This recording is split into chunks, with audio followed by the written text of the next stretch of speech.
Masters అందరికీ కూడా ఆత్మీయ ప్రణామాలు. అందరికీ బ్రహ్మాస్ మెడిటేషన్ ఛానల్‌కి స్వాగతం, సుస్వాగతం. ముందుగా మనందరి జగద్గురువైన బ్రహ్మర్షి సుభాష్ పత్రి సారికి కూడా కృతజ్ఞతలు తెలుపుకుంటూ ఈరోజు ఒక సెషన్‌ని ప్రారంభించుకున్నాం మాస్టర్స్. మనం మధ్యాహ్నం పూట ఎంతో చక్కగా స్వాధ్యాయ చర్యస్లో భాగంగా జీవాత్మ ప్రపంచ నియమాలు అనే చక్కటి గ్రంథం ద్వారా ఎంతో చక్కగా ఆత్మలోకాలు, ఆత్మలు ఇక్కడ భూమి మీద ఎలా నడిస్తే అక్కడ ఉండే శిక్షణలు, ఇక్కడ ఎలాంటి నియమాలతో మనం బతికితే ఎంత చక్కటి గొప్ప లోకాలకి, అధోలోకాలకి వెళ్ళకుండా ఉన్నత లోకాలకి ఎలా వెళ్ళగలుగుతాం? ఒక ఆత్మ పురోగతి ఎలా ఉంటుంది అని చాలా చక్కగా ప్రతిరోజు కూడా తెలుసుకుంటూ ఉన్నాం మాస్టర్స్. ఈ రోజు కూడా ఆ చక్కటి జ్ఞానాన్ని అందించడానికి గ్రంథం ద్వారా మనతో పాటు లలిత మేడం గారు మనకు జూమ్ సెషన్ కి వచ్చేసి ఉన్నారు. మేడం, ముందుగా మీకు బ్రహ్మాస్ మెడిటేషన్ ఛానల్ తరపున స్వాగతం, సుస్వాగతం madam. Thank you. Over to you madam. Thank you very much. మరి ముందుగా మనందరి గురువు గారైన బ్రహ్మర్షి సుభాష్ పత్రిజీకి నా ఆత్మపూర్వక ధ్యాన సాష్టాంగ వందనాలు తెలియజేసుకుంటూ, అలాగే మరి నాకు ఈ అవకాశం ఇచ్చిన బ్రహ్మాస్ మెడిటేషన్ ఛానల్ వారికి, ఎంటర్ టీం అందరికీ కూడా నా కృతజ్ఞతలు. అలాగే ఎవరైతే ఈ బుక్ వింటూ వీక్షిస్తున్నారో వాళ్ళందరికీ కూడా లైవ్లో కానీ యూట్యూబ్లో కానీ వాళ్ళందరికీ కూడా నా ధన్యవాదాలు తెలియజేసుకుంటూ, మరి ఏమాత్రం ఆలస్యం చేయకుండా సెషన్లోకి వెళ్ళిపోదాం. అయితే మనం లాస్ట్ ఏం చెప్పుకున్నామంటే, మే నెల వచ్చేసింది కదా మనకి. ఇది రోజు ఒకటి అనమాట. అసలు మనం ఈ బుక్ గురించి ముందు కొత్తగా వచ్చిన వాళ్ళ కోసం మళ్ళీ ఒకసారి ఇంట్రడక్షన్ ఇస్తాను. ఎందుకంటే ఇక్కడ ఖుర్షిద్ భావన గారి రూమి భావన గారు అనే ఇద్దరు ఉంటారు అనమాట, తల్లిదండ్రులు. వాళ్ళకి పిల్లలు ఇద్దరు, అబ్బాయిలు ఇద్దరు ఒక కార్ యాక్సిడెంట్ లో చనిపోతారు.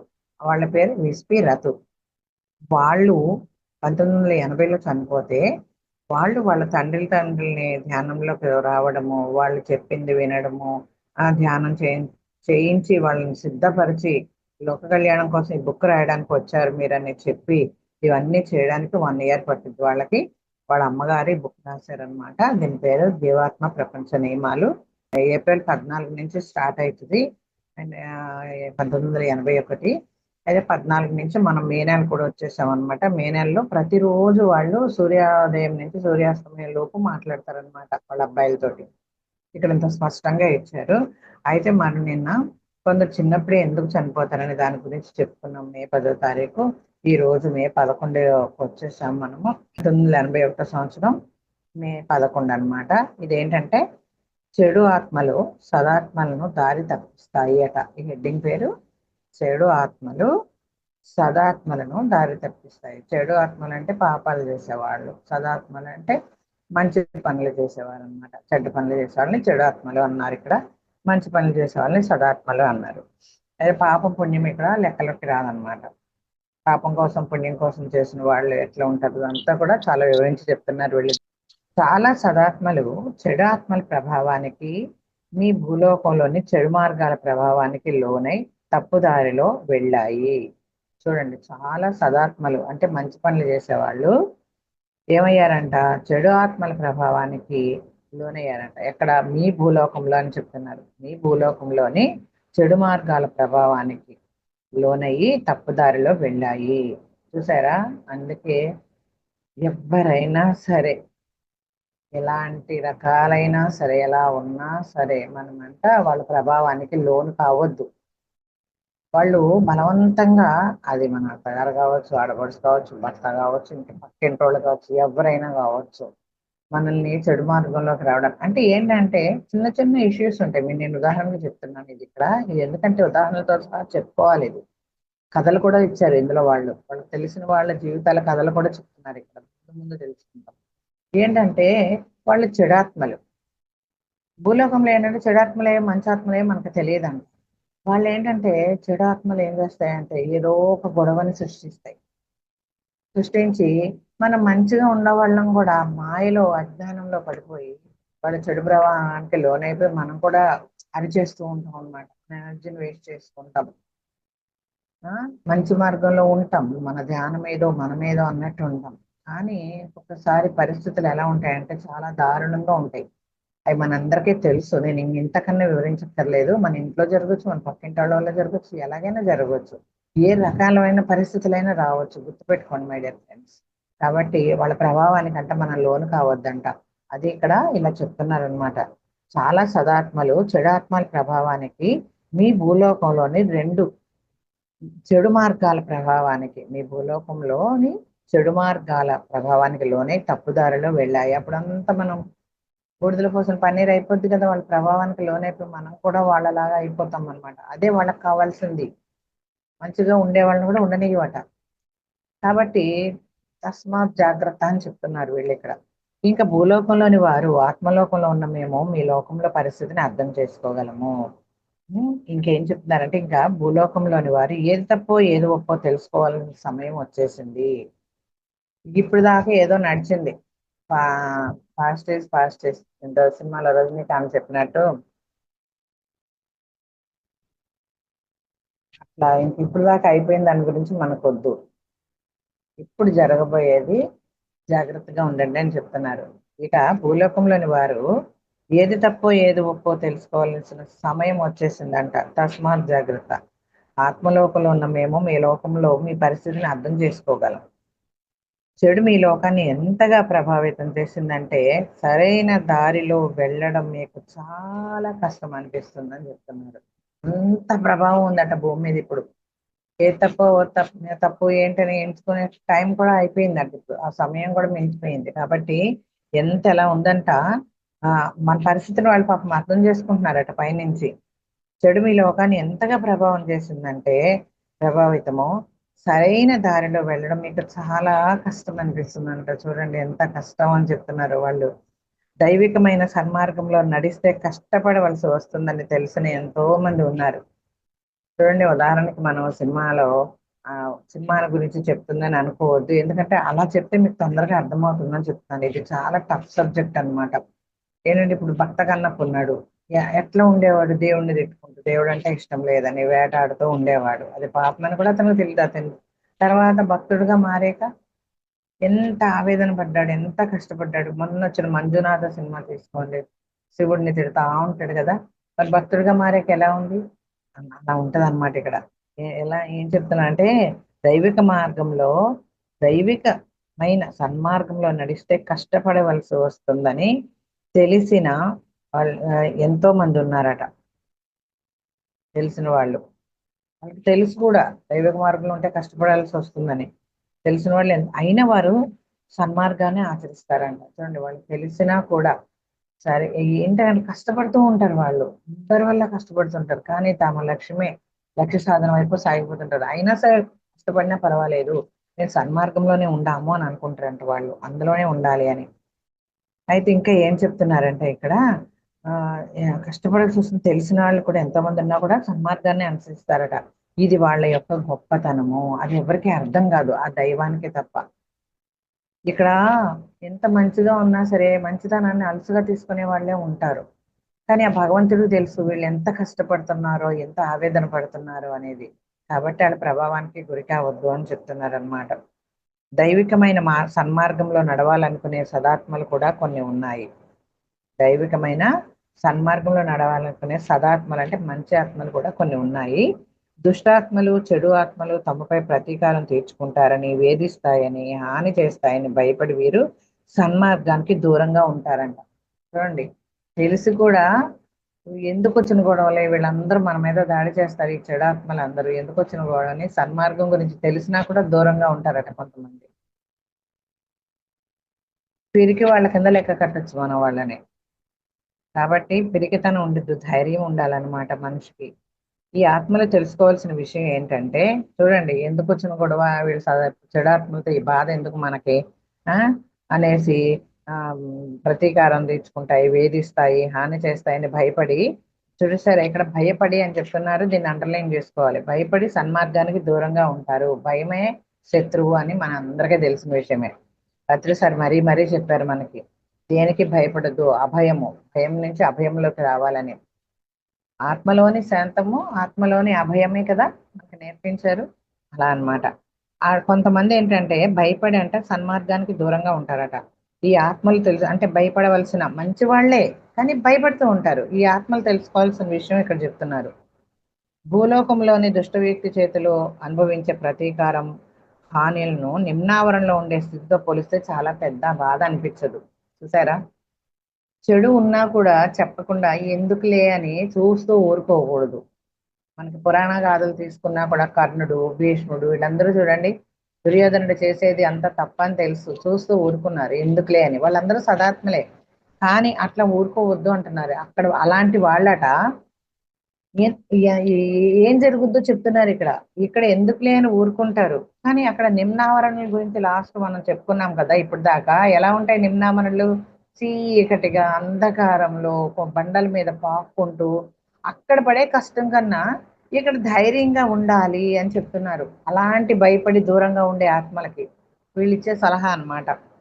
చూసారా, చక్కగా చెప్తున్నారు. మళ్ళీ ఇంకొకసారి రిపీట్ చేసుకుందాం. ఈ ఆత్మలు తెలుసుకోవాల్సిన విషయం ఏంటంటే, భూలోకంలోని దుష్టశక్తి చేతిలో అనుభవించే దుష్ట వ్యక్తి దుష్ట వ్యక్తి చేతిలో అనుభవించే ప్రతీకారం, హానులు నిమ్నావరణలో ఉండే స్థితితో పోలిస్తే పెద్ద బాధ అనిపించదు. అందుకనే ఈ బుక్ ప్రతి ఒక్కళ్ళు చదవాలని నిన్న చెప్పారు. ప్రతి ఒక్కళ్ళు చదవాలని మేము కోరుకుంటున్నామని ఎందుకు అన్నారంటే, ఇక్కడ పడే బాధలు అక్కడ పడే బాధల కన్నా చాలా తక్కువే కదా. ఇది మీరు తెలుసుకోండి. సదాత్మలు భయంగా ఉండి దూరంగా ఉండకండి. ఆ ప్రభావానికి లోనవి మనకెందుకులే అని అనుకోకండి. ఇక్కడ పడే బాధ మంచిదేనట. ఎందుకంటే అక్కడ పడే బాధతో పోలిస్తే చాలా తక్కువే అని మరీ మరీ చెప్తున్నారు. అక్కడ పోలిస్తే పెద్ద బాధ అనిపించదంట. కాబట్టి బుక్ చదవాలి అందరూ. చదివితే ప్రభావానికి లోనైనా టక్మని వచ్చి బుక్ చదివామనుకోండి కొంచెం ఉపశమనం ఉంటుంది. అవును కదా, అక్కడ ఎంత బాధపడాలో, వద్దులే పోన్లే అనేసి అట్లా మనం ఎమ్మటే రియలైజ్ అవుతాం అనమాట. పెద్ద బాధ అనిపించదు. పునర్జన్మించడానికి ముందు ఆత్మలోకంలో తాము ఉన్నత స్థితికి చేరాలంటే భూలోకంలో వందలాది ఏళ్ళు ఉండాలని, ఎన్నో జన్మలు ఎత్తాలని వారు తెలుసుకోవాలి. ఇలా భయపడుతూ కూర్చునే వాళ్ళు ఇంకా ఏం తెలుసుకోవాలి? ఉన్నత స్థితికి చేరాలనుకుంటే భూలోకంలో వందలాది ఏళ్ళు ఉండాలట. ఒక 100 సంవత్సరానికే నలిగిపోయి చచ్చిపోతున్నాం, ఎందుకురా బాబు ఈ జీవితం అని. మరి వందలాది జన్మలు ఎత్తాలట, వందలాది ఏళ్ళు ఉండాలంటే ఎన్నో జన్మలు ఎత్తాలని వారు తెలుసుకోవాలి. ఉం? పునర్జన్మించటానికి ముందు ఆత్మలోకంలో తాము ఉన్నత స్థితికి చేరాలంటే భూలోకంలో వందలాది ఏళ్ళు ఉండాలని మళ్ళీ మళ్ళీ మళ్ళీ మళ్ళీ మళ్ళీ మళ్ళీ పుడుతూనే ఉంటారు. పునరపి జననం పునరపి మరణం అని. పత్రిసారి ఏం నేర్పించారు మనకి? ఆఖరి దేహయాత్ర కావాలి ఇది, మళ్ళీ మళ్ళీ ఉండకూడదు అని చెప్పి నేర్పించారు. మరి మన అందరము చాలా ఆలోచించాల్సిన విషయం ఇది. వందలాది జన్మలు ఎత్తాలని వాళ్ళు తెలుసుకోవాలి. సదాత్మలే, కానీ భయపడి ఊరుకుంటున్నారు అనమాట. వారికి ఏం లభిస్తుందో వారు గ్రహిస్తే దుష్టశక్తి ప్రతీకారానికి, వేధింపుకు వారు భయపడరు. వారికి అక్కడ స్వర్గం లభిస్తుందని తెలిస్తే, గ్రహిస్తే, ఏదైనా చదివితే తెలుస్తుంది, లేకపోతే వింటే తెలుస్తుంది, లేకపోతే వాళ్ళకి ఎలా తెలుస్తుంది? మనం చెప్తున్నాం, చెప్పడం మన ధర్మం అని పత్రిసారి అన్ని నేర్పించారు. అందుకే మనం ఏం చేయాలంటే మన పని మనది, ప్రకృతి పని మన ప్రకృతి, మన పని మన లక్ష్యాన్ని చేరుకునేదాకా చేస్తూనే ఉండాలి, వదలొద్దు అని చెప్తున్నారు. వారికి ఏం లభిస్తుందో, అక్కడ లోకంలో వారికి ఏమి లభిస్తుందో వీళ్ళు గ్రహిస్తే వాళ్ళు ఆ వేధింపులకి, ప్రతీకారానికి భయపడరు. వారు ఈ విషయం తెలుసుకోవడం అతి అవసరము. ప్రియమైన సదాత్మలారా, కిందికి వెళ్ళకండి. చెడ్డ వ్యక్తుల చేతిలో మీరు కొన్నేళ్ల పాటు పడే హింస కింది ఆవరణలో వందలాది ఏళ్లు పడే వేదన కన్నా ఎంతో మెరుగు. ఇంత చక్కగా చెప్తున్నారు చూడండి. ప్రియమైన సదాత్మలారా అంటే అందరూ మంచోళ్లే మనుషులు. అదే సినిమాలు ప్రకాష్ రాజ్ అంటాడు, మనుషులు మంచోళ్ళరా, మనుషులు మంచోళ్ళరా అంటూ ఉంటాడు ఎప్పుడు. అందరూ మంచోళ్లే, కాకపోతే వాళ్ళ గుణాలను బట్టి వాళ్ళు అలాగా మంచి చెడు రెండు ఉంటుంది, కానీ ఆ ఎక్కువ చెడునే చూపిస్తా ఉంటారు అన్నమాట మనుషులు. కాబట్టి ప్రియమైన సదాత్మలారా, కిందికి వెళ్ళకండి. ఎందుకంటే ఇక్కడ కింద ఆవరణకి వెళ్ళకండి, దిగజారిపోవద్దు. స్వచ్ఛమైన తెలుగులో చెప్పాలంటే చెడ్డ వ్యక్తుల చేతిలో మీరు కొన్నాళ్ళు పడే హింస కింది ఆవరణలలో వందలాది ఏళ్ళు పడే హింస కన్నా ఎంతో మెరుగు. వాళ్ళ ప్రభావానికి లోనైపోయి మనం కూడా చెడ్డోళ్ళకి మారిపోయామనుకోండి, ఈ సదాత్మలైన వాళ్ళు తెలిసి కూడా ఇలా చేస్తే వందలాది ఏళ్ళు నిమ్నావరణలో ఉండాలట. మరి ఇక్కడ చాలా చిన్నదంట జీవితం, అక్కడ వందలాది ఏళ్ళు నిమ్నావరణలో తక్కువ స్థాయి స్థలాలలో అనుభవించాలట. కాబట్టి అలాంటి ప్రభావాలకి లోనవ్వకండి, అక్కడ కన్నా ఇది ఎంతో మెరుగు అంటున్నారు. కాబట్టి ఇంకోటి ఏం నేర్పించారు? సహనమే ప్రగతి కదా నేర్పించారు. చెడు దుష్టాత్మలను కింది ఆవరణల గురించి ఏమేమి రాశామో బాగా చదవమని కోరుతున్నాం. మళ్ళీ మళ్ళీ కోరుతున్నారండి వీళ్ళు. మరి చూడండి ఎంత తెలుసుకోవాలో. అంటే ఒక దాంట్లో వినని వాళ్ళు ఇక్కడ ఇంకో దాన్ని విన్నప్పుడు కూడా మళ్ళీ మళ్ళీ వింటారనమాట. అందుకనే ఇన్నిసార్లు రిపీటెడ్గా ఇచ్చారు ఇందులో. చెడు దుష్టాత్మలను కింది ఆవరణల గురించి మేమేమి రాశామో బాగా చదవమని కోరుతున్నాం. అసలు వాళ్ళు చదవాలని మనం ఆశిద్దాం. మనస్ఫూర్తిగా ఆత్మపూర్వకంగా కోరుకుందాం వాళ్ళందరికీ ఇది అందాలని. వాళ్ళకి మంచి బుద్ధి ఇవ్వాలని ఆ భగవంతుడిని ప్రార్థిద్దాం. అదే చెప్తున్నారు వీళ్ళు. అంతకన్నా మనం ఏం చేయగలం? చెప్పాలని, వినాలనే కదా మనం ఈ వీడియోలు చేస్తున్నాము, ఇవన్నీ చదువుతున్నాము, ఇవన్నీ చేస్తున్నాము. వాళ్ళు అందరూ వినాలి. తప్పకుండా ఎవరికి చెప్తున్నారు వాళ్ళు? చెడు దుష్టాత్మలను క్రింది ఆవరణల గురించి ఏమేమి రాసామో బాగా చదవమని కోరుతున్నాం. కొద్ది రోజులైనా అక్కడ ఉండడం ఆషామాషి కాదు. అటువంటిది వందలాది ఏళ్ళు ఎలా ఉంటారు? కొంచెం రోజులే అక్కడ ఉండలేమట. ఆ చీకట్లో మగ్గిపోతూ, కంటికి వెలుగుండదు, తినడానికి తిండుండదు, ఒకళ్ళనొకళ్ళు పీక్కుంటూ, ఒకళ్ళనొకళ్ళు ద్వేషించుకుంటూ, కొట్టుకుంటూ, గీరుకుంటూ, రక్కుకుంటూ, బండబూతులు తిట్టుకుంటూ అట్లా వందలాది ఏళ్ళు గడవడం ఇష్టమా? మరి అలా అలా దిగజారకండి. అక్కడ ఉండడం ఆషామాషి కాదు. అటువంటిది వందలాది ఏళ్ళు ఎలా ఉంటారు? అందుకే దుష్టాత్మలు, చెడాత్మలు ఈ కింది ఆవరణల గురించి తెలుసుకోండి. ఏం రాసామో, మేము ఏం రాసామో, వీటి గురించి ఏం రాసామో బాగా చదవండి అని దుష్టాత్మల్ని కోరుతున్నారు వీళ్ళు. చెడాత్మల్ని కోరుతున్నారు. మనం ఎలాగ చదువుకుంటాం? మరి వాళ్ళకి చదవాలని, చక్కగా ఈ బుక్ చదవాలని, ఇది వినాలని కనీసం మనస్ఫూర్తిగా కోరుకుని ఆ భగవంతుని ప్రార్థిస్తున్నాం. ఎందుకంటే టైం లేదంటే ఇంకా ఏది తప్పు ఏది ఒప్పు అని బీరీజులు వేసుకొని చేద్దాంలే చూద్దాంలే అనేసి పోస్ట్ పోన్ మెంటాలిటీ తోటి ఇప్పుడు ఎందుకులే అవన్నీ ఎప్పుడో ముసలోళ్ళు అయ్యాక ఇవన్నీ పక్కన పెట్టేయండి. ఇప్పుడు అలాంటి టైం దాటిపోయింది. ఇప్పుడు దయచేసి చదవండి. నువ్వేం రాసామో బాగా చదవమని చెడు దుష్మాత్మల్నే కోరుతున్నామని చెప్తున్నారు వాళ్ళు. అయినా కానీ ఇంకా మీరు చెడు మార్గంలోనే నడవాలనుకుంటే మీ ఇష్టం. ఇది మీ తప్పే. కానీ మీతో పాటు ఇతరులను కిందకి తీసుకువెళ్ళవద్దు. మీరు దిగజారితే దిగజారండి. దుష్టాత్మలకు చెప్తున్నారు ఇక్కడ. మీరు దిగజారిపోతే నీచంగా మాట్లాడతారో, కోపంగా మాట్లాడతారో, ఎదురుని బాధ పెడతారో, ఈ బుక్ చదువుతారో చదవరో, చెప్పినవి వింటారో వినరో మీ ఇష్టం. మీరు వెళ్ళిపోండి. కానీ మీతో పాటు ఇతరులను కిందకి తీసుకువెళ్ళవద్దు. చూడండి, వాళ్ళలో ఉన్న చెడు బయటకు తీసుకొచ్చి వాళ్ళ ఆహారం అదే. వాళ్ళు తిన్న తిండి ఇవన్నీ ఆహారం కాదు వాళ్ళకి. చెడుగా ఉండి చెడ్డగా ప్రవర్తించి చెడ్డ మాటలు మాట్లాడి వాళ్ళని కూడా చెడుగా చేసేయాలని వాళ్ళ ఆహారం అదే. అందుకని మీరు పోతే పోండి, దిగజారిపోండి, కానీ ఎదటి వాళ్ళని మాత్రం దిగజార్చకండి అని చెప్తున్నారు. అది మీ తప్పే. కానీ మీతో పాటు ఇతరులని కిందకి తీసుకువెళ్ళొద్దు. అలా చేస్తే మీరు ఇంకా కష్టపడాలి. మీతో పాటు ఇంకొకళ్ళని కూడా ఆ ప్రభావానికి లోన్ చేసేసి మంచి ఆత్మలను కూడా బాధ పెట్టేసి నరకం చూపించారు అనుకోండి, ఇక్కడ అది ఇంకా నరకం అవుతుంది అక్కడ. కాబట్టి ఇంకా కష్టపడాలి. మీరు చెడు మార్గంలో నడవాలనుకుంటే మీ ఇష్టం, కానీ మీ తప్పే అది. కానీ మీతో పాటు ఇతరుల్ని కిందకి తీసుకెళ్ళవద్దు దయచేసి. ఇలా చేస్తే మీరు ఇంకా కష్టపడాలి. ఈ ఫలితం మిమ్మల్ని నిమ్నాతి నిమ్న ఆవరణలకు చేరుస్తుంది. చూసారా ఎంత చక్కగా ఇచ్చారో? కాబట్టి ఇంత చక్కగా అందరూ చదవండి. నిమ్నాతి నిమ్న ఆవరణలకు అంటే ఒకటో ఆవరణ కన్నా కింద ఇంకోటి ఉంటుంది, జీరో.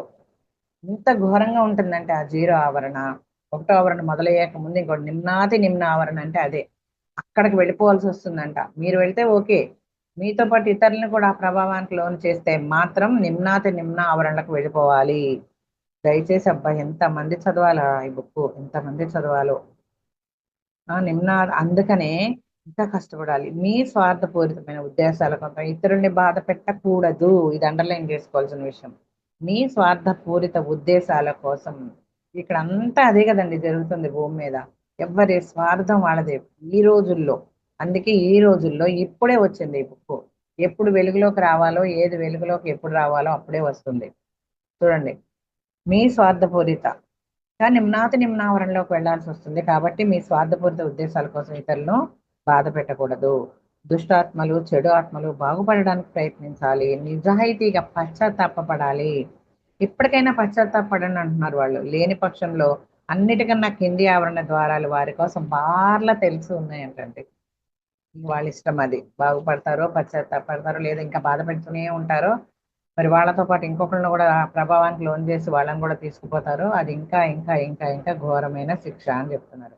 మీ లోకంలోని ప్రసిద్ధ వ్యక్తి ఆత్మలోకంలో ఉన్నతుడు కాకపోవచ్చు, ఇక్కడ ఒక బిచ్చగాడు మీ లోకంలో రాజు కన్నా కానీ, ప్రసిద్ధ వ్యక్తి కన్నా కానీ గొప్పవాడు కావచ్చు. కానీ భూలోకంలోని కీర్తికి ఆత్మలోకంలో ఏ మాత్రము విలువ లేదు. ఇక్కడ కీర్తి, పరువు, ప్రతిష్ట ఏదైతే అనుకొని మంచి వాళ్ళని నటిస్తున్నారో అక్కడ అదేమీ చెల్లదు. ఎంత గొప్పవాడైనా కానివ్వండి, ఆత్మలోకంలో అక్కడ దేనికి విలువ లేదు. భగవంతుడు ఏది మంచి ఏది చెడు చూస్తాడు, ఏది పాపకర్మ ఏది చెడకర్మ అనే చూస్తాడు.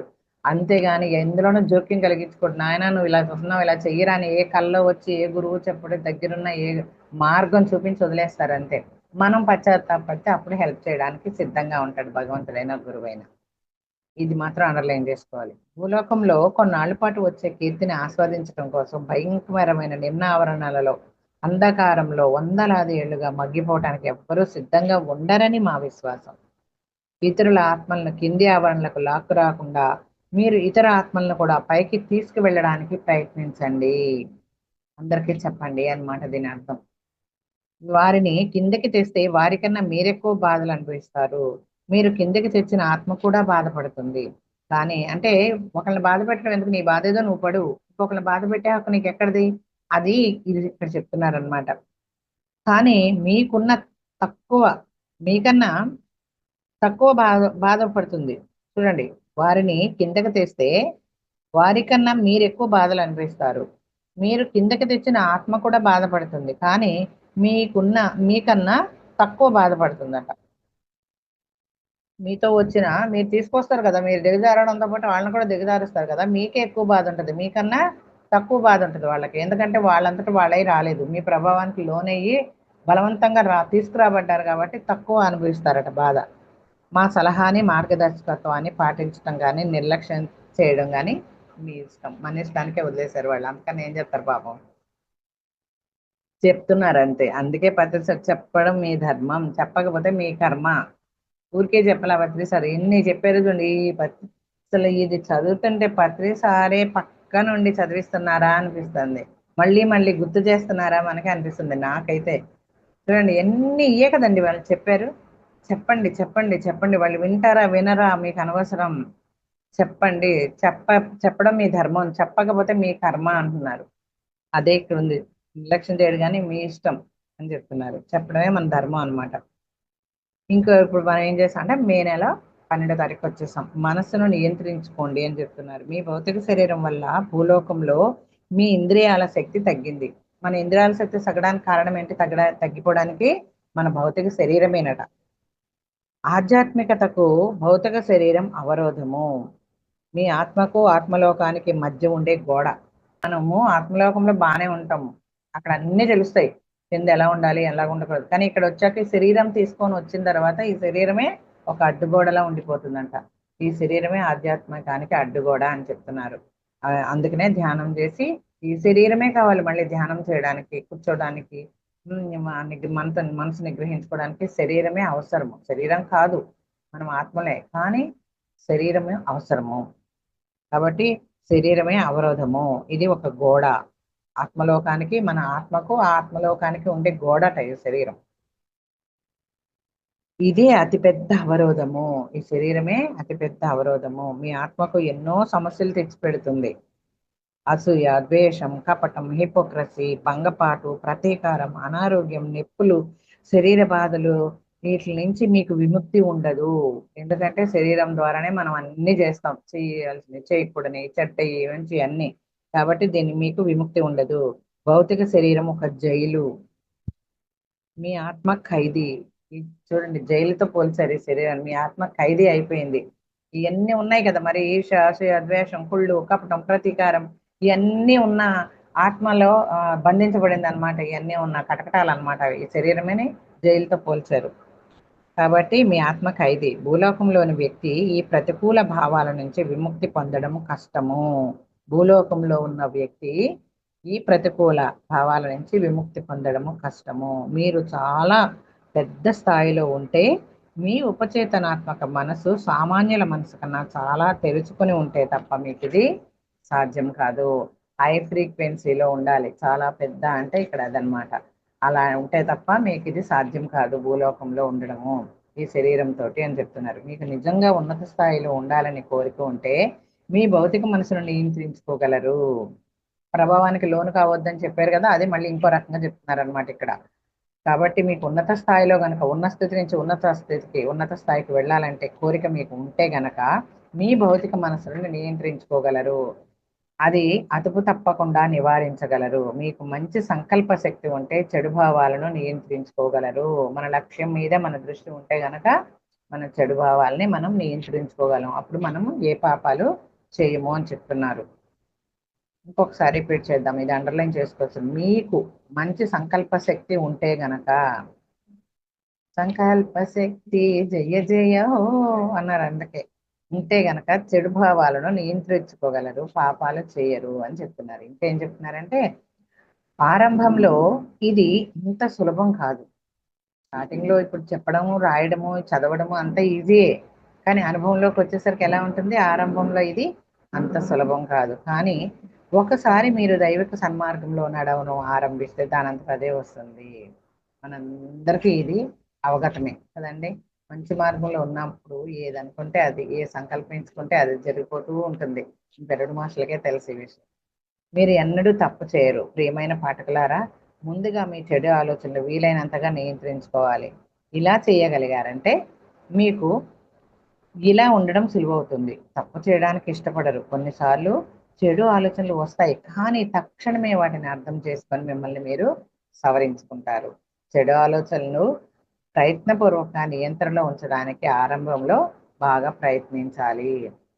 చూడండి, మనకి ఉదాహరణగా ఈజీగా చెప్పాలంటే ధ్యానంలో కూర్చుంటాం, ఆలోచనలు వస్తూ ఉంటాయి కదా స్టార్టింగ్ లో, ఆ తర్వాత మళ్ళీ మంచిగా ధ్యానం కుదురుతుంది. స్టార్టింగ్ లో ఏదైనా కష్టమే అని చెప్తున్నాను నేను, ఉదాహరణ కోసం అది చెప్పాను అనమాట. ఆత్మలోకంలో భౌతిక శరీరం ఉండదు గనక మా మనసులను అత్యుత్తమ మార్గంలో నియంత్రించుకోగలము. అక్కడ భౌతిక శరీరం ఉండదు కాబట్టి అక్కడ ఆత్మలోకంలో వీళ్ళంట అత్యంత మనసుల్ని చక్కగా అత్యంత మంచి మార్గంలో నియంత్రించుకోగలరట. ఉన్నత ఆవరణలో ప్రతి ఆత్మ ఇటువంటి చెడు భావాల నుంచి విముక్తమై ఉంటుంది. అక్కడ ఆత్మలోకంలో ఇలాంటి భావాల నుంచి విముక్తమై ఉంటారట. మాకు అనారోగ్యాలు, నొప్పులు, బాధలు ఉండవు. కానీ కింది ఆవరణలకు వెళ్తే ద్వేషం, అసూయ, హింస, ప్రతీకార భావనలు, చెడు ఆలోచనతో నిండి ఉంటుంది. ఈ భూలోకంలో ఇలా ఉంటుందంట, కానీ ఆత్మలోకంలో మాకు అవి ఏమి ఉండవు అని చెప్తున్నారు వాళ్ళు.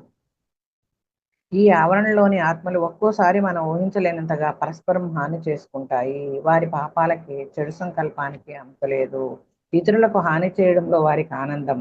అనుకున్నాం కదా, వాళ్ళకి అదే ఆహారం. ఎవరికైనా మనమే చెప్పిన వాళ్ళకి చెడే, నెగిటివ్తో నిండిపోయి ఉంటారు అనమాట. వాళ్ళకి అదే ఆహారం అంట. చూడండి ఎంత చక్కగా చెప్తున్నారు. బలహీనంగా ఉన్న వారికి హాని చేస్తే ఇంకా ఎక్కువ ఆనందం. బలహీన ఆత్మల కింది ఆవరణలో నరకం అనుభవించాలి. ఇక్కడ వందలాది ఏళ్ళు ఉండవలసి రావడం గురించి ఊహించుకోండి ఎంత ఘోరంగా ఉంటుందో. ఏదైనా పని చేస్తే ముందుగా ఆలోచించండి. ఊహించుకోండి ఒకసారి అని చెప్తున్నారు. విస్పి రతు, ఇదంతా చెప్పేది విస్పి రతు. నన్ను ఎంచుకున్నారు వాళ్ళు ఇదంతా మీకు చెప్పడానికి. చూడండి, ఏదైనా పని చేసే ముందు బాగా ఆలోచించండి అని చెప్తున్నారు. చెప్పడం ద్వారా ఎంత నేర్చుకోవచ్చో నాకు ఈ బుక్ చదువుతుంటే అర్థమవుతుంది. మనం నిజంగా ప్రభావాలకి లోనైపోతూ ఉంటాం అప్పుడప్పుడు. అలాంటి సిచ్యువేషన్స్ కొన్ని కొన్ని వచ్చినప్పుడు ఎంత రియలైజ్ అయినా ఇంకా మార్గంలో ఉన్నా కానీ అతీతంగా అవ్వలేదు కదా. ఇది అందుకే అన్నారు teaching is the best way of learning అని. ఎన్నో నేర్చుకోవచ్చు అనమాట. ఆత్మలోకంలో మా భావాలు ఇవాళ ఇప్పుడు ఏంటంటే మే 13వ తారీఖు వచ్చేసాం మనము. ఆత్మలోకంలో వాళ్ళ భావాలు ఎలా ఉంటాయో చెప్తున్నారు. భూలోకంలో మీకుండే భావాలన్నీ మాకు ఉంటాయి. ప్రేమ, అభిమానం, దయ. వారు ఆత్మలోకంలో ఉన్నా భూలోకంలో ఉన్నా కానీ మాకు ఇష్టమైన వారిలాగానే భావిస్తాం మేము అక్కడ. ఆరాధనా భావము, అపరాధ భావన, ద్వేషము, అసూయ వంటి ఉద్వేగాలతో మేము సతమతం కానవసరం లేదు అక్కడ. మా ప్రేమ స్వచ్ఛమైనది, నిజమైనది. మా ప్రీతములను మేము నిస్వార్థంగా ప్రేమిస్తాము. ప్రతిఫలంగా వారి నుంచి ఇంకేమీ ఆశించము, కోరము. ప్రేమించడం కోసమే ప్రేమిస్తాం మేము అని చెప్తున్నారు. అక్కడ వాళ్ళు ఎలా ఉంటారు అనేది, వాళ్ళ భావాలు ఎలా ఉంటాయనేది ఈ విస్పిరతు ఇలా చెప్తున్నారు అనమాట. ఇంకా ఏం చెప్తున్నారంటే మాకు లైంగిక చర్యతో నిమిత్తం లేదు. మా ప్రేమ శారీరకమైనది కాదు, పూర్తిగా ఆధ్యాత్మికం.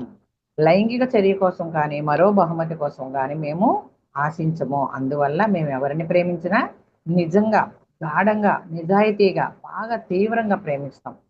మాకు స్వార్థపూరిత ఆలోచనలు ఉండవు కనుక భూలోకంలో కన్నా సులువుగా క్షమించగలం.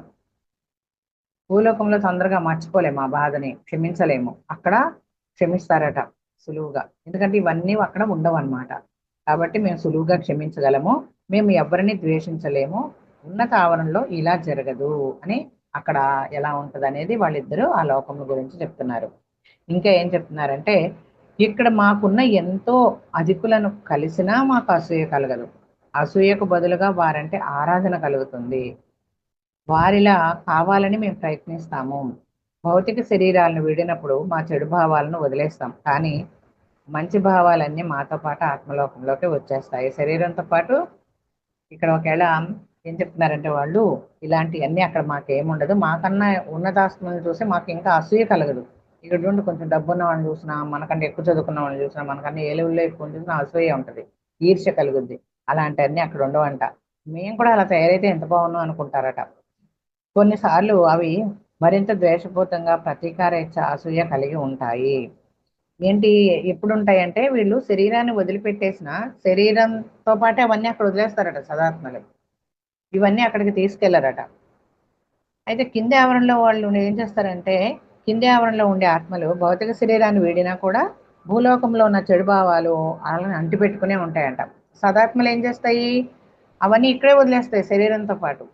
కానీ చెడ్డాత్మలు ఏం చేస్తాయి, శరీరం ఇక్కడ శరీరంతో పాటు ఇక్కడ వదిలేరు, ఇవన్నీ కూడా అంటిపెట్టుకునే ఉంటాయట. కొన్నిసార్లు అవి మరింత ద్వేషపూరితంగా ప్రతీకారేచ్ఛతో అసూయ కలిగి ఉంటాయంట. చూడండి ఎంత ప్రమాదము.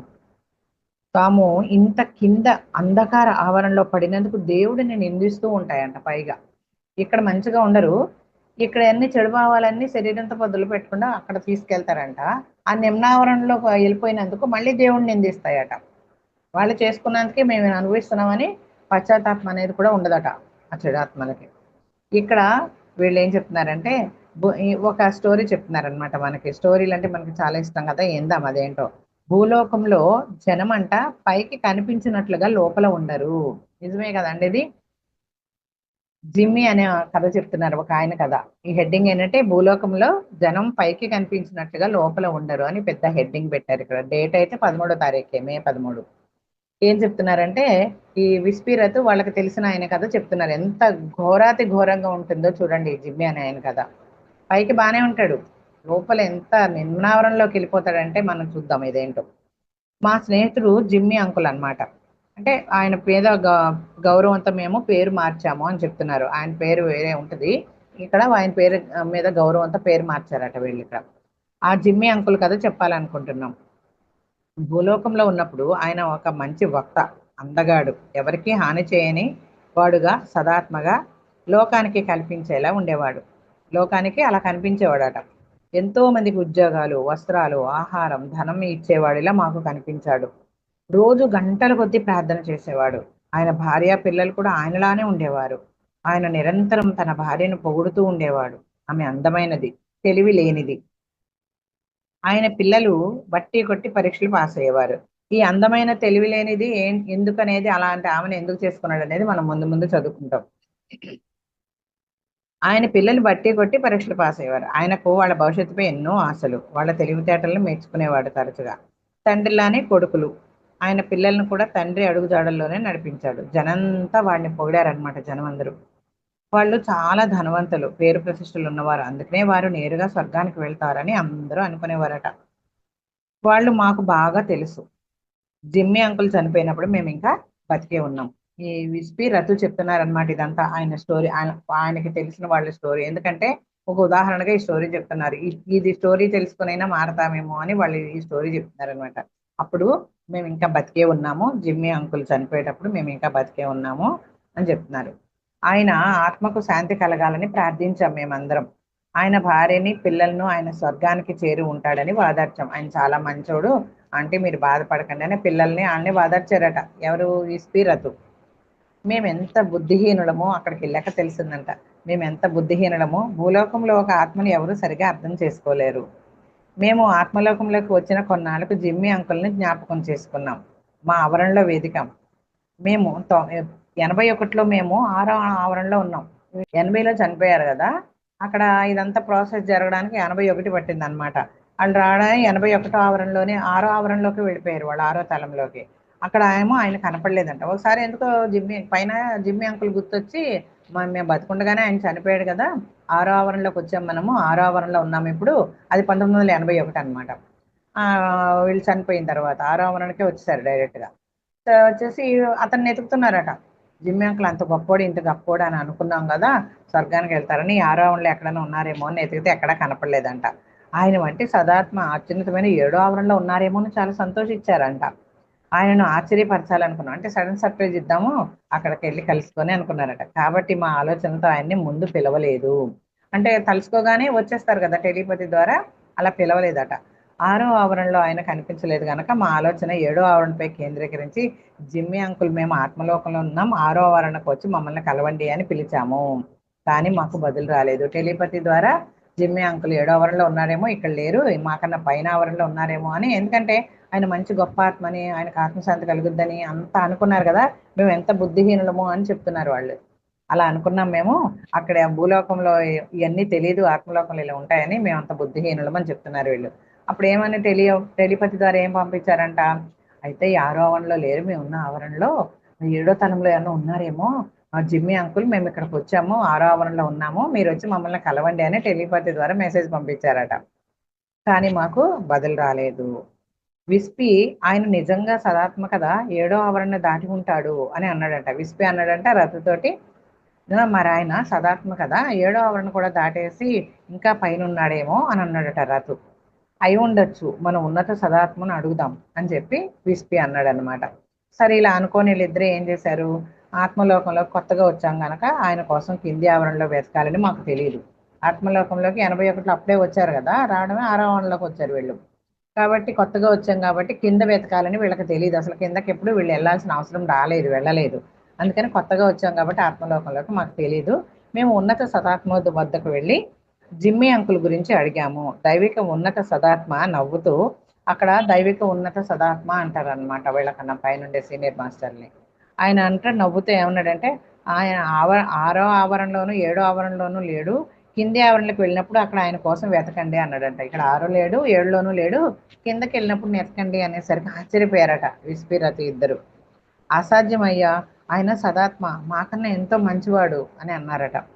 ఆయన నవ్వుతూ చిరునవ్వుతోటి అన్నట్టు, అవునవును నేను విన్నాను, ఆయన కానీ నేను మిమ్మల్ని పని మీద నేను కూడా విన్నాను. ఆయన చిరునవ్వుతో అన్నాడంటే, అవునవును నేను సదాత్మ మంచివాడు, అంత చేశాడు ఎంత చేశాడు నేను విన్నాను, అయినా కానీ నేను మిమ్మల్ని పని మీద కింది ఆవరణలకు పంపుతాను కదా ఎప్పుడన్నా, అక్కడ ఆయన కోసం వెతకండి అన్నారంట.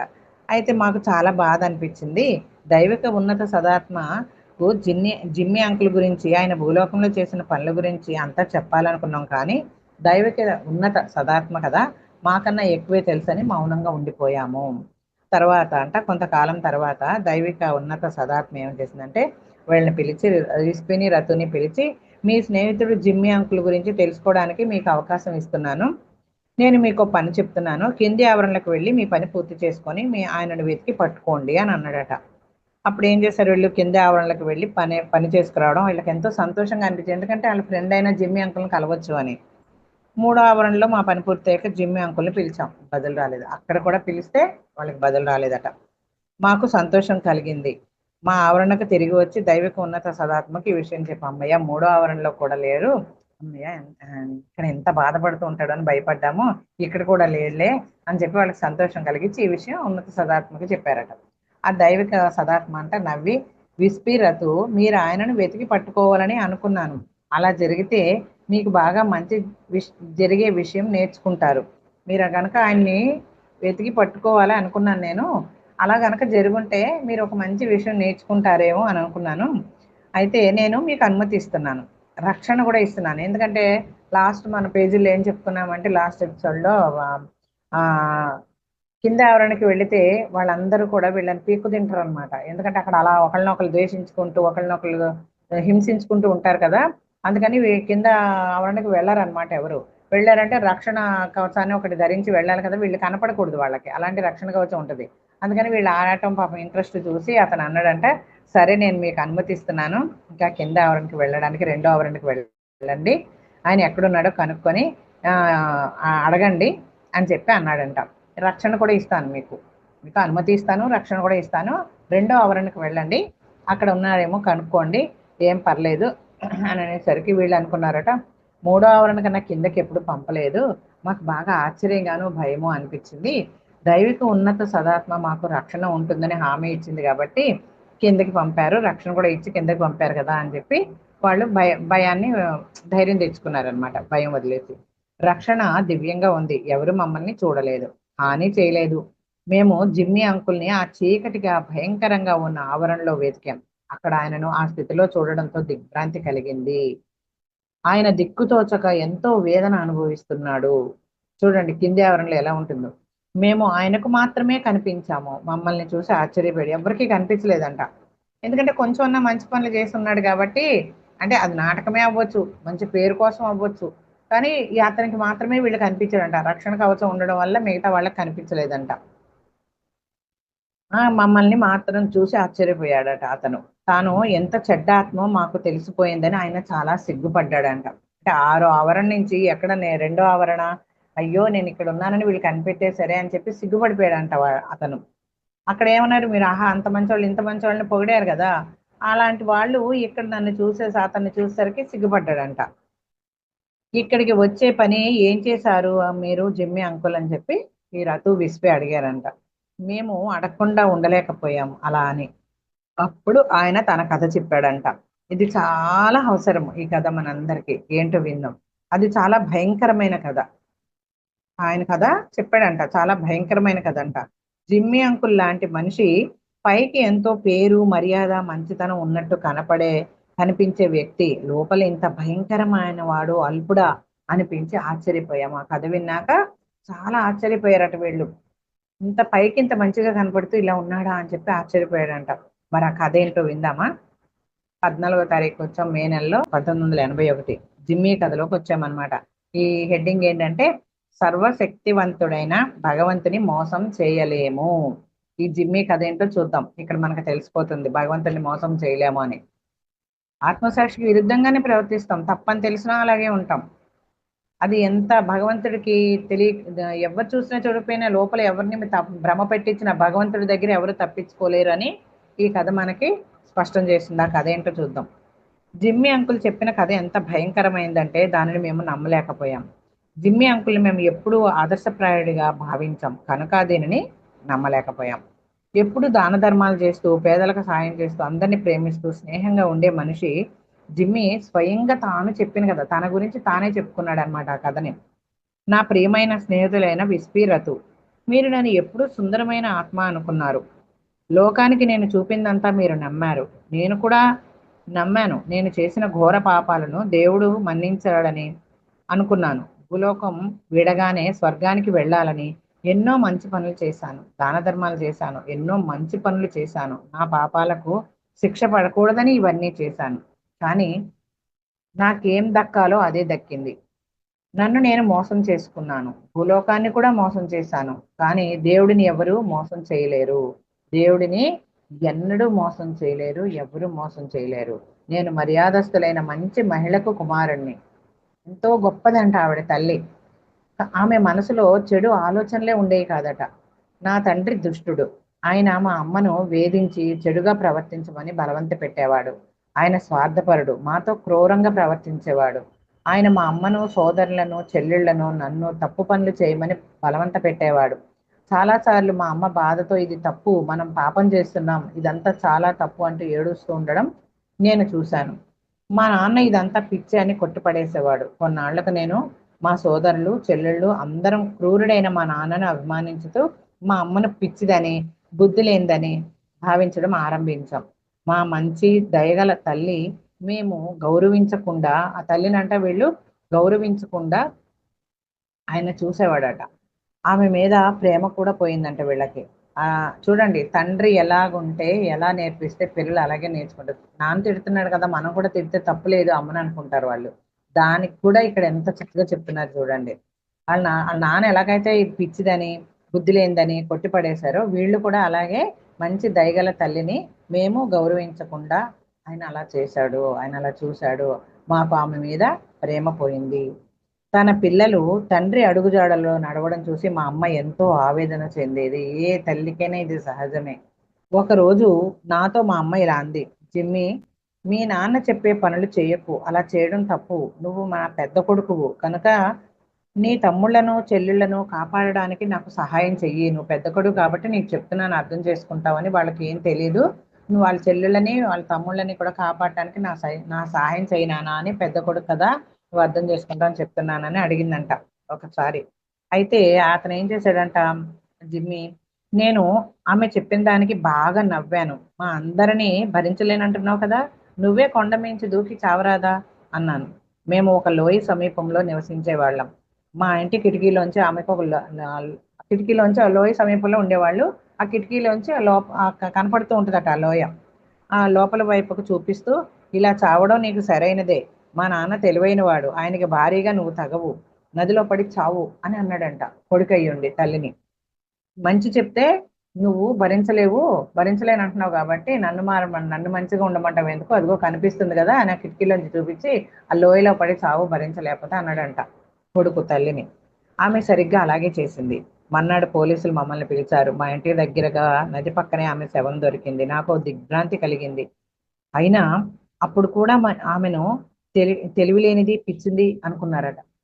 కొడుక జిమ్మి ఏమనుకున్నాడు, అంత జరిగినా కూడా తెలివిలేనిది పిచ్చిది, ఆత్మహత్య అంటే పాపాన్ని కూడా చేయకుండా నిగ్రహించుకోలేని బలహీనురాలు అని భావించాను. మా అమ్మ ఇంకా తన విషయంలో కల్పించుకోలేదని మా నాన్న సంతోషించాడంట. అమ్మయ్య, ఇంక నేను చేసే ఏదో పనులకి ఏమీ ఇది అడ్డుపడదు అని చెప్పి చచ్చినందుకు వాళ్ళ నాన్న కూడా సంతోషించాడంట. వీళ్ళు కూడా అలాగే అనుకున్నారట, పిచ్చిది, ఆ ఆత్మహత్య పాపం అని తెలిసి కూడా దాన్ని కంట్రోల్ చేసుకోలేకపోయింది అని చెప్పి అని వీళ్ళందరూ నవ్వుకున్నారు. తండ్రి ఏమో అమ్మయ్య నాకు అడ్డు తొలగింది, ఇప్పుడు నాకు అడ్డుపడదు నా చెడ్డ పనులు కానీ తండ్రి సంతోషించాడంట. మాకు అచ్చమైన కుటికలుగా ఉండే దుష్ట శిక్షణ, ఒక చెడు శిక్షణ ప్రారంభించాడంట. మాకు అచ్చమైన కుటికలుగా అంటే అంటే క్రూరులుగా అనమాట ఉండే శిక్షణ ఇవ్వడం ప్రారంభించాడు. మా అమ్మ చనిపోయేంత వరకు ఆయన ఎంతటి దొంగో మాకు అర్థం కాలేదు. ఆయన మాకు అంతగా నచ్చాడు. ఆయన ఎందుకంటే చిన్నపిల్లల్ని ఎలా పెంచితే అలాగే పెరుగుతారండి, వాళ్ళకి ఏమీ తెలియదు, వాళ్ళంతటా వాళ్ళకి తెలిసి వచ్చేదాకా. కాబట్టి ఆయన అంతగా నచ్చాడంట. నా నాన్న చేస్తున్నాడు కాబట్టి అది కరెక్టే అనుకున్నారు వాళ్ళు. ఆయన మాకిచ్చిన మంచి మంచి వస్తువులన్నీ ఆయన సహాయం పొందిన వారు ఇచ్చారని మేము అనుకునేవాళ్ళం. ఏమో మా నాన్నకి ఎవరో హెల్ప్ చేసిన వాళ్ళు ఇచ్చారేమో, మా నాన్న ఎవరికైనా హెల్ప్ చేసి ఉంటారు అని చెప్పి గొప్ప గొప్ప ఖరీదు గల వస్తువులన్నీ తెచ్చి ఇచ్చేవాడు అనమాట. మా నాన్న హెల్ప్ ఎవరైనా పొందిన వాళ్ళు ఎవరైనా ఇచ్చారేమో అనుకునేవాళ్ళు అంటే ఈ పిల్లలు. అయితే ఆయన మా మనసుల్ని ఎంతగా మార్చాడంటే ఆయన్ని మేము పూర్తిగా నమ్మేశాం. ఎప్పుడు ఆయన్ని ప్రశ్నించే వాళ్ళం కాదు. జనాల్ని ఎలా మోసం చేసి వస్తువులు గ్రహించాలో ఆయన శిక్షణ ఇచ్చాడు. మంచి మాటలతో, అమాయకమైన చూపులతో, సదాచార పద్ధతిలో ఎలా మోసం చేయాలో నేర్పాడు. ప్రపంచానికి మేమందరం ఎంతో బాధ్యత గలవాళ్ళం, మంచివాళ్ళం, దయార్థ హృదయం, నిజాయితీ పరులం. కానీ అంతరంగంలో మేము కూడా మా నాన్న లాంటి దెయ్యాలమే. ఇప్పుడు ఆత్మలోకంలో చెప్తున్నాడు కదా, ఇప్పుడు మేము కూడా దెయ్యాలమే అని ఇక్కడికి వస్తే గానీ అర్థం కాల.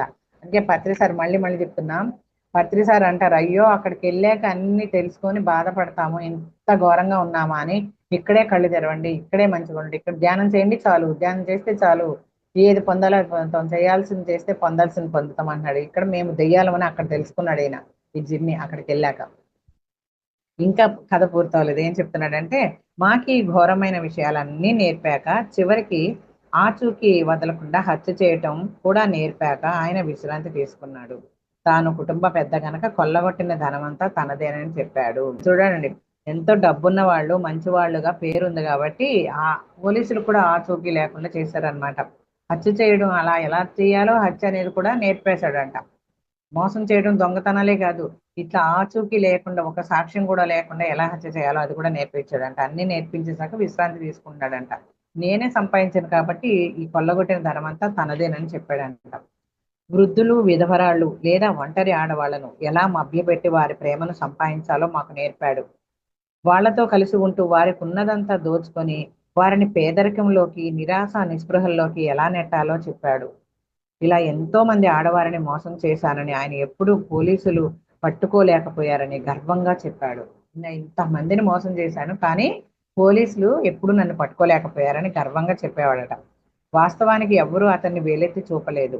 ఆయన ఎంత గొప్పవాడు, తెలివైనవాడు అయి ఇంత ధైర్యంగా ఇంత పని చేయగలిగాడు గనక మేము కూడా ఆయన ఉదాహరణగా తీసుకోవాలనుకున్నాం. అతను చెప్పిన మాటలు విని ఆయన అడుగుజాడలోనే నడిచాడు కాబట్టి అబ్బాయి ఎంత తెలివైనవాడు, ఎంత గొప్పవాడు మా నాన్న మేము కూడా ఆయన అడుగుజాడల్లో నడవాలని అనుకున్నారట వీళ్ళు జిమ్మీని వాళ్ళ అన్నదమ్ములు అందరూ. అయితే మనం ఇప్పుడు మే 15వ తారీఖు వచ్చాం, ఇంకా జిమ్మీ కథలోనే ఉన్నాం అనమాట. దైవ న్యాయం జరిగి తీరుతుంది.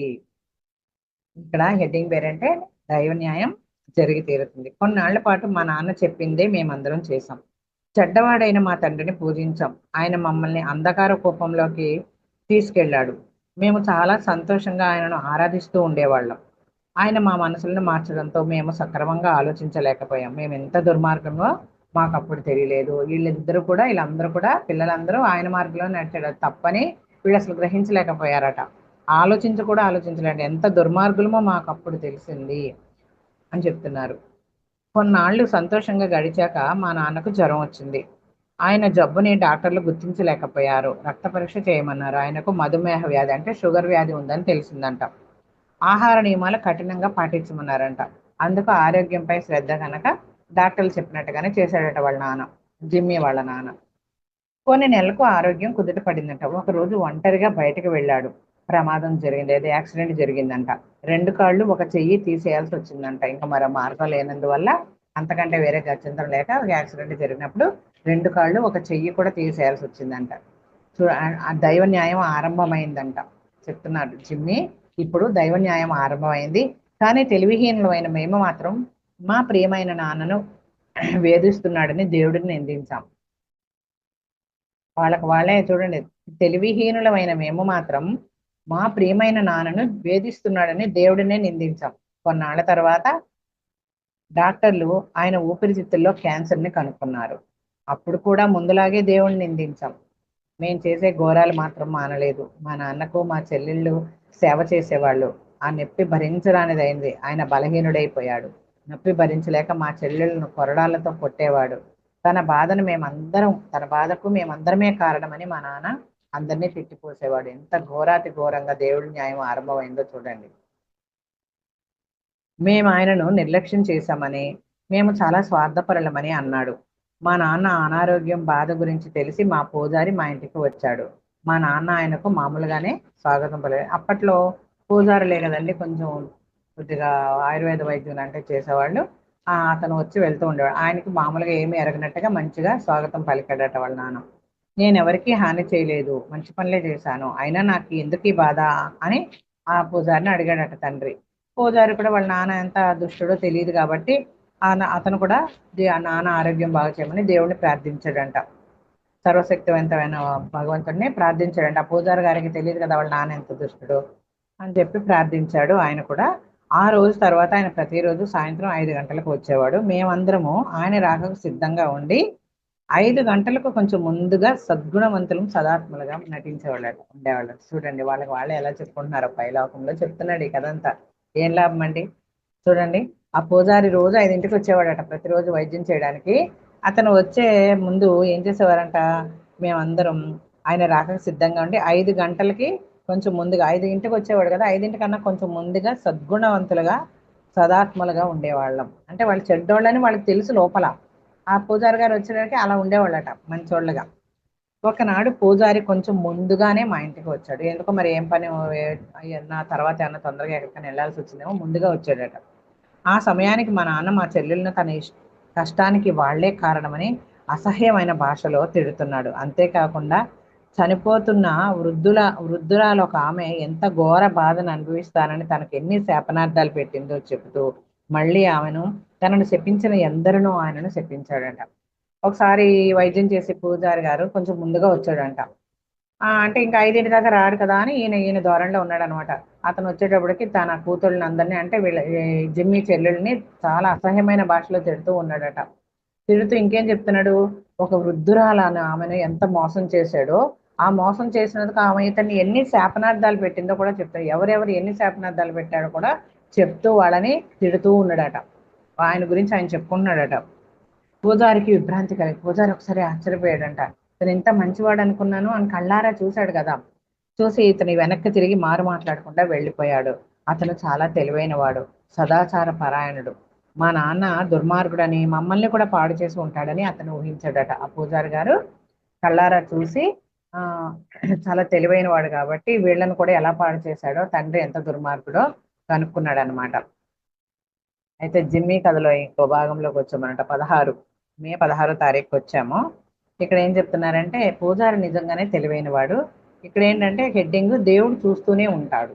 హెడ్డింగ్ పేరు ఏంటంటే జిమ్మీ కథలో దేవుడు చూస్తూనే ఉంటాడు. ఎవరు చూసినా చూడకపోయినా దేవుడు చూస్తూనే ఉంటాడట. ఇది చూద్దాం. పూజారి నిజంగానే తెలివైన వాడు, నిజాయితీ పరుడు. ఆయన ఒక పోలీసు అధికారితో మాట్లాడి మా కుటుంబం గురించి అంతా కనుక్కోమన్నాడు.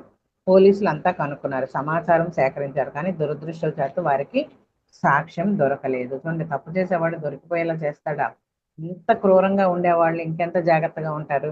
సాక్ష్యాలు అంటే ఒక పోలీసు అధికారిని కలుసుకొని వీళ్ళ బండారంతా బయట పెట్టమని నిఘా పెట్టాడనమాట. పోలీసులకు చెప్పి కొంచెం అంతా సేకరించమంటే వాళ్ళు అందరూ సేకరించారు, కానీ సాక్ష్యాలు దొరకలేదంట. వాళ్ళకి ఏం చేయాలో తెలియలేదు. ఈ లోపు మా నాన్న పరిస్థితి ఇంకా క్షీణించింది. శరీరం అంతా భరించలేని నొప్పి, మధుమేహ వ్యాధి కూడా ముదిరిపోయింది. శరీరం అంతా చర్మ వ్యాధి కూడా వచ్చేసింది. ఆయన కోపం కూడా దాటితో పాటు రోగంతో పాటు కోపం కూడా బాగా పెరిగిపోయిందంట. ఆయన్ని చూడాలంటేనే భరించలేకపోయేవాళ్ళం మేము. ఆయన మమ్మల్ని తిడుతూ శపిస్తూ ఏది పడితే అది మా మీదకి విసిరేసేవాడు. ఆయన మమ్మల్ని తిడుతూ శపిస్తూ ఏది పడితే అది వీళ్ళ మీదకి విసిరేసేవాడట. పోయేవాళ్ళట వీళ్ళు, జిమ్మి వాళ్ళ అక్క చెల్లెళ్ళు అన్నదమ్ములు అందరూ. అయితే మాకు తెలియకుండా పూజారి ఇదంతా గమనిస్తూ ఉండేవాడట. వీళ్ళకి తెలియకుండా రోజు వచ్చేవాడు, ఏం జరుగుతుందా అని దూరం నుంచి గమనిస్తూ ఉండేవాడట. ఆయన మేమందరం ఇంటి దగ్గర ఉన్నప్పుడు ఒకనాడు వచ్చాడట. అంటే ఇలాగే జరుగుతుండగా ఒక రోజు పూజారి గారు వచ్చారు. వచ్చి ఏం చేశాడు, అంత సరంజామా రెడీ చేసుకొని వచ్చి వీళ్ళకి ఏం చెప్పాడంటే, మేమందరం ఆయన గదిలో ఉండడంతో నేరుగా ఆ గదిలోకి వచ్చాడు.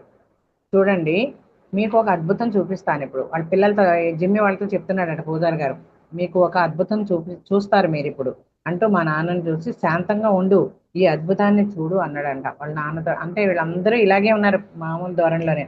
పూజారి రోజు గమనిస్తూ ఒక రోజు మాత్రం లోపలికి వచ్చి, మీరంతా ఇప్పుడు ఒక అద్భుతాన్ని చూస్తారు అని చెప్పి వాళ్ళ నాన్న కూడా శాంతంగా ఉండు, నువ్వు ఈ రోజు ఒక అద్భుతం చూస్తావు అని చెప్పాడట. మా నాన్న గిరాటు వేస్తాడు అనుకున్న వస్తువులన్నిటిని పోగు చేసి మాకిచ్చి పక్క గదిలో పెట్టమన్నాడట. రోజు వస్తువులన్నీ ఎదురు తీసివేస్తున్నాడు కదా, అవన్నీ తీసి వీళ్ళకిచ్చి పక్క గదిలో పెట్టండి అని చెప్పాడంట. అంటే ముందు ఏదో ఈయన మంచి ప్లాన్ చేసుకొని వచ్చాడు అనమాట. ఎట్లా గిరాటేస్తాడో, ఒక అద్భుతం చూస్తారు మీరు, సామాన్లన్నీ పక్క గదిలో పెట్టమని ముందే ఇచ్చేసాడు. పూజారి మా నాన్నని ఏదో మహిమ చేసి బాగు చేస్తాడు అనుకుంటే మేము అందరం వస్తువులన్నీ పక్క గదిలో పెట్టేసాం. ఏదో పూజారి కదా, ఏదో మహిమలు మాయలు ఏదో చేస్తాడు, ఏదో అద్భుతం చూస్తాడు అంటున్నారు కదా అని చెప్పి ఆ వస్తువులన్నీ తీసుకెళ్లి వీళ్ళు పక్క గదిలో పెట్టారంట. గదిలో ఏది మా మీద గిరాటు కొట్టడానికి లేదని నిర్ధారించుకున్న తర్వాత మా అందరినీ మా నాన్న చుట్టూ కూర్చోమన్నాడట. ఈ గదిలో వస్తువులు ఏం లేదు వీళ్ళ మీద తీసుకురాయడానికని ఆయనకు నమ్మకం కుదిరాక వాళ్ళందరినీ వాళ్ళ నాన్న చుట్టూ కూర్చోమని చెప్పాడంట. ఈయన ఏదో మహిమ చూపి మా నాన్నను బాగు చేస్తాడనే ఉద్దేశంతో మేము అందరం ఉన్నాం కాబట్టి, ఎంతో మంది ఎన్నో ఏళ్ల పాటు మోసం చేసినా మమ్మల్ని అందరినీ మోసం చేసి అసాధారణ మహిమ చేస్తాడని మేము అనుకోలేదు. ఆయన ఏదో మహిమ చూసి బాగు చేస్తాడు మా నాన్నని అనుకొని మేము దగ్గర కూర్చున్నాము. కానీ ఏదో మా అందరినీ మోసం చేసి అసాధారణ మహిమను చూపిస్తాడని మేము అనుకోలేదు. మమ్మల్నే మోసం చేస్తాడని, ఇలాంటి మహిమ చూపిస్తాడని మేము అనుకోలేదు అని. ఏం జరిగిందో చూద్దాం.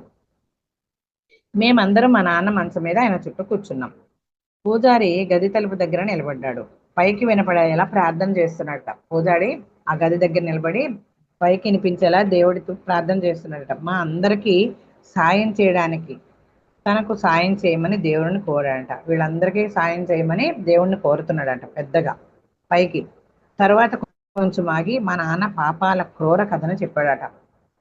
కొంచెం అంటే గదికి దగ్గరగా, అంటే గదిలో లేడు పూజారి, వీళ్ళందరినీ మాత్రం చుట్టూరు కూర్చోమన్నాడు. అతను మాత్రం అక్కడ ఉండి దేవుడితో ప్రార్థిస్తూ ఆయన పాపాలన్నీ చెప్తున్నాడట. వాళ్ళ పాపాల కథ అంతా చెప్తున్నాడట వాళ్ళ నాన్న గురించి. మా నాన్న అరుస్తూ శపిస్తూ భయంకరమైన భావనలో అతన్ని తిట్టాడట. భయంకరమైన భాషలో పూజారిని తిడుతూ ఉన్నాడట. మేము ఆయన ఆపాలని చూసాం కానీ ఆపలేకపోయాం. అప్పుడే పూజారి వెనుక తుపాకులు పట్టుకొని కొంతమంది పోలీసులు ఉండడం చూసాము.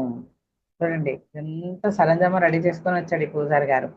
అయితే ఇతని పాపాల లిస్ట్ అంతా చెప్తుంటే అతను ఏమైనా దొరుకుద్దేమో అని ఏమీ ఇసరడానికి దొరకలేదు. కాబట్టి దుర్భరమైన అనకూడని మాటలన్నీ ఆ భాషలో తిడుతున్నాడంట. మేము ఆయన ఆపాలని చూసినా ఆపలేకపోయాము. అప్పుడు పూజారి వెనక పోలీసులు ఉండడం, కొంతమంది పోలీసులు ఉండడం చూసామని చెప్తున్నాడు.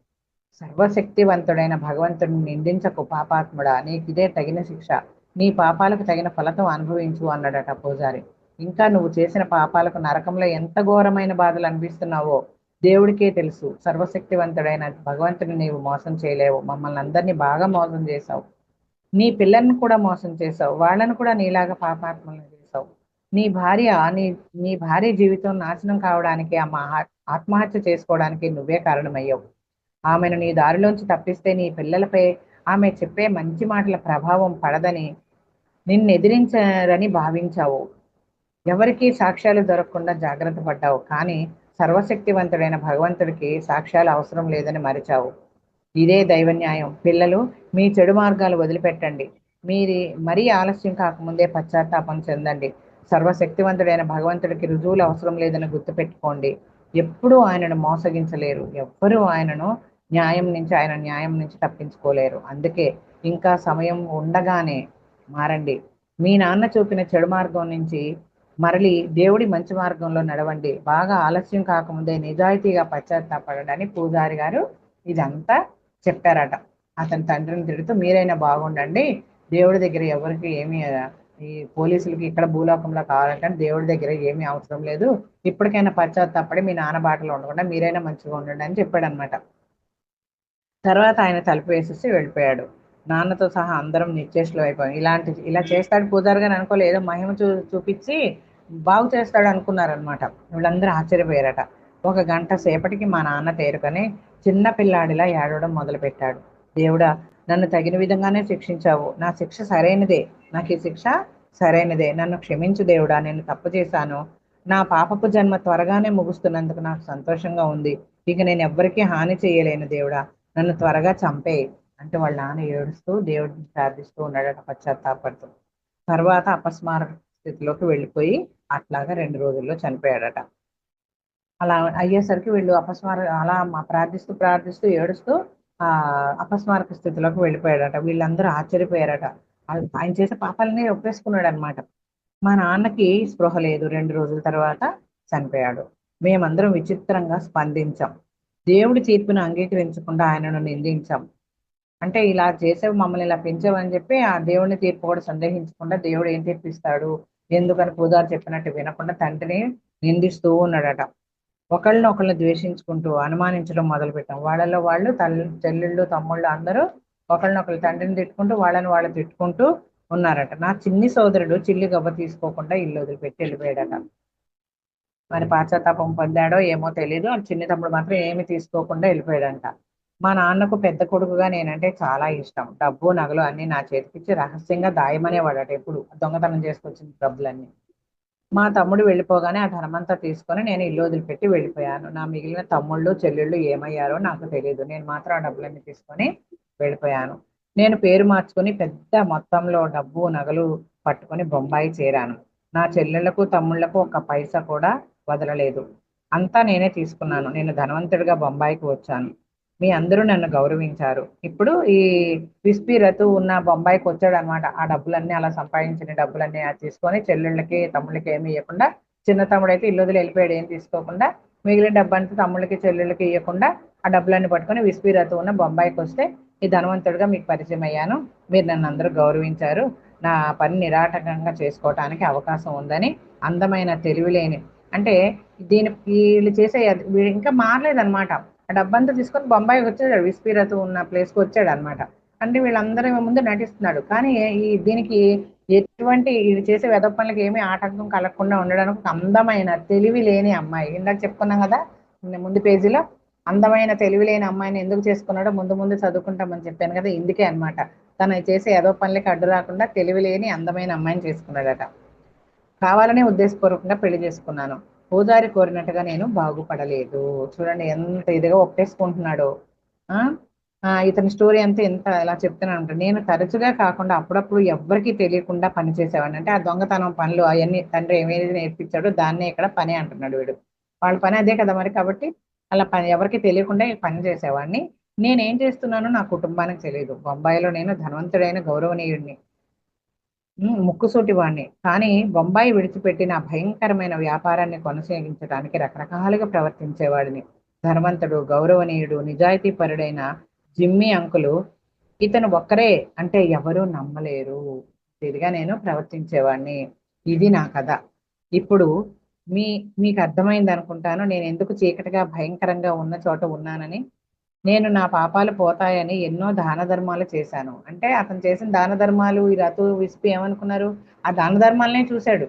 అతను ఎంత దుర్మార్గుడో వీళ్ళకి తెలియదు కదా, తెలియకుండా ఉండడానికి వీడు మభ్యపెట్టి మంచిగా గౌరవంగా బతుకుతూ ఇలాంటి చెడ్డ పనులు మానకుండా చేస్తూనే ఉన్నాడు అనమాట. ఇవన్నిటికీ అడ్డుపడకుండా ఉండడానికి పైగా తెలివిలేని అందమైన భార్యను చేసుకున్నాడు. అప్పుడు ఇవన్నీ తండ్రితో పాటు కలిసి ఇప్పుడు ఈ బొంబాయి వచ్చాక కూడా చేసే అంటే పాపాలని పూజారి ద్వారా తెలిసింది కదా. ఈ పాపాలకి కొంచెం అన్ని తప్పించుకోవడానికి పుణ్య కార్యక్రమాలలాగా అన్ని దాన ధర్మాలు ఇందాక చదువుకున్నాం కదా, స్కూళ్ళు కట్టించడం, గ్రంథాలయాలు కట్టించడం, ఇవన్నీ కూడా చేశాడట.